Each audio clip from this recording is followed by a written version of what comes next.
My name is Lydia Harper, and at 48, I thought I knew what family meant.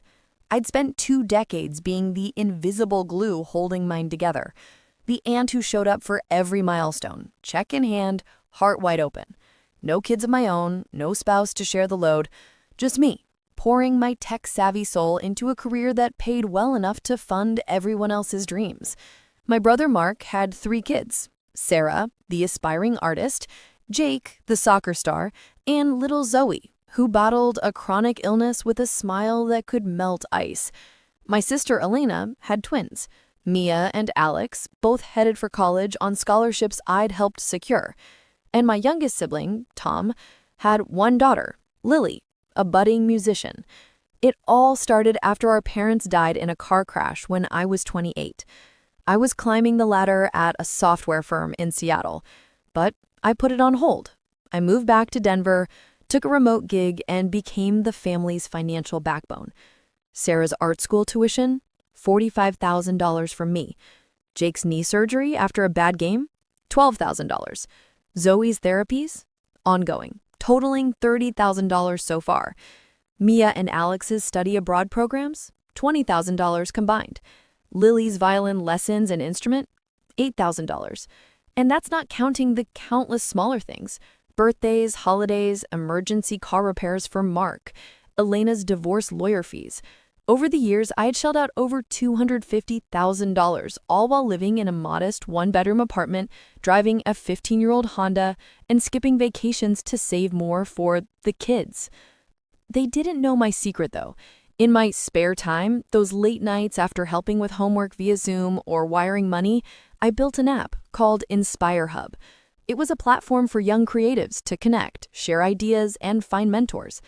It started as a passion project, but it took off. By 42, I'd sold it to a major tech company for $1.5 million, retaining royalties that brought in $60,000 a year. I invested smartly. Stocks, real estate flips, a diversified portfolio now worth $3 million. But to the family, I was just Aunt Lyd, the reliable spinster with a decent job and no life of her own. The breaking point came at our annual family barbecue last July at Elena's sprawling backyard in the suburbs, a house I'd helped her buy with a $40,000 down payment. The sun was setting over the Rockies, burgers sizzling on the grill, kids laughing as they played cornhole. I'd arrived early, as always, with homemade potato salad and personalized gifts. A new easel for Sarah, cleats for Jake, a custom necklace for Zoe etched with Braveheart. Total cost, $500. Everyone hugged me, but there was that undercurrent, the sidelong glances that whispered, "Here comes the free babysitter." After dinner, Mark announced a fun award ceremony to celebrate our family heroes. Elena handed out silly trophies: Best Grill Master for Mark, Queen of Multitasking for herself. The kids got ones like Future Olympian for Jake.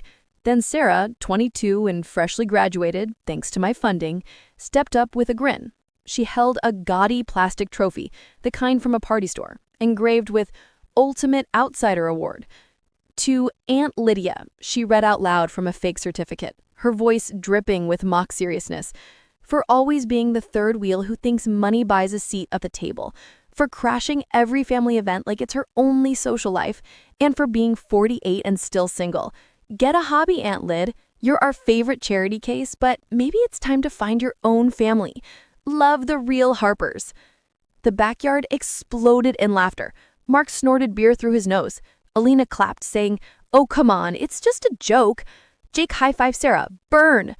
Even Zoe giggled nervously, looking at me with wide eyes. Tom shrugged. "Lighten up, sis." I stood there, trophy in hand, feeling like I'd been slapped. Cheeks burned. Tears pricked my eyes.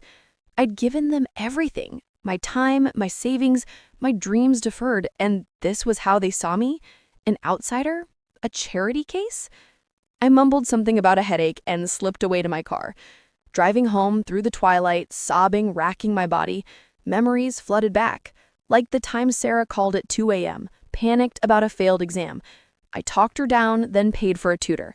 Or when Elena's ex left her broke, I covered the mortgage for 6 months. Zoe's hospital stays, I was there every day, reading stories while her parents needed a break.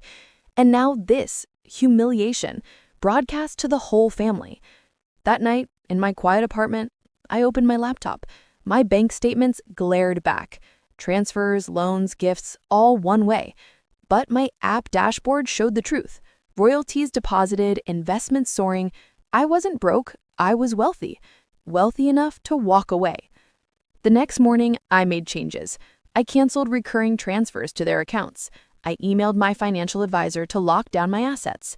Then, I bought the van.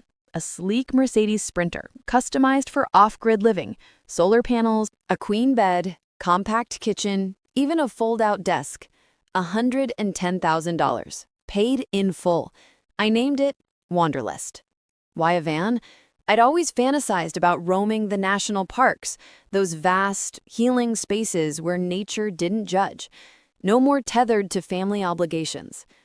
2 weeks later, me. Through Inspire Hub contacts, I linked up with youth empowerment programs. In Yellowstone, I volunteered with a group of at-risk teens on a conservation trip. We built trails by day. Evenings, I taught them app design basics, how to code simple tools for tracking wildlife. One boy, Diego, shy and talented, reminded me of Jake. "You're cool, Aunt Lyd," he said. "Not like my family."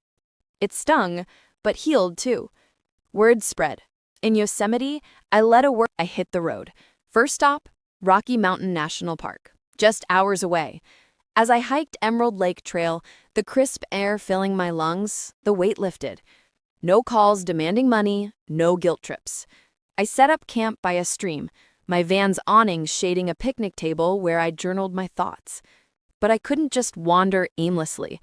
That was a workshop for foster kids on digital storytelling, using park vistas as inspiration. We created short films on resilience, uploading to Inspire Hub. A girl named Kaya shared her abuse survival story. I mentored her one-on-one, helping her apply for scholarships. "You believe in me," she whispered. Unlike my family, these kids appreciated the investment, not just financial, but emotional. The family fallout came via voicemails. I'd unblocked temporarily for emergencies. Sarah: "Aunt Lyd, I'm sorry, it was stupid, but I need help with rent." Elena: "Where are you? The twins' tuition is due." Mark: "This isn't funny. Zoe's meds cost a fortune." I replied in a group email. The award was eye-opening.